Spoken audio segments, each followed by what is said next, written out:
Ветеринарски општини Битола и Прилеп се согласија да најголем дел од средствата кои што ќе бидат доделени и преку локална самоуправа, преку другите донатори, да бидат доделени на помалите општини, бидејќи таму во тој момент проценека се многу потребни.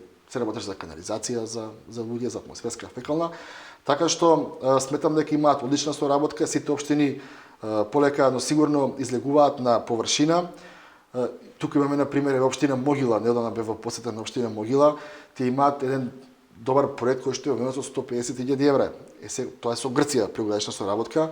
Имаше преку нас, преку локална самоуправа, поддржавме неколку проекти кои што се реализираа во таа општина. Општина Новаци, како што истакнав, има до сега само од проекти земено повеќе од 800.000 евра, што навистина верувате дека на тие мали општини со по неколку илјади жители тие средства многу им значат. Се работи за пргави, за мобилни општини, кои што иако имаат по 20-30 вработени, секогаш имаат посебен тим кој што ги следи тие проекти, ги следи тие објави, прави проекти и секогаш тие проекти земаат едно високо место од колачот кој што го доделуваат дали Европска унија или другите донатори.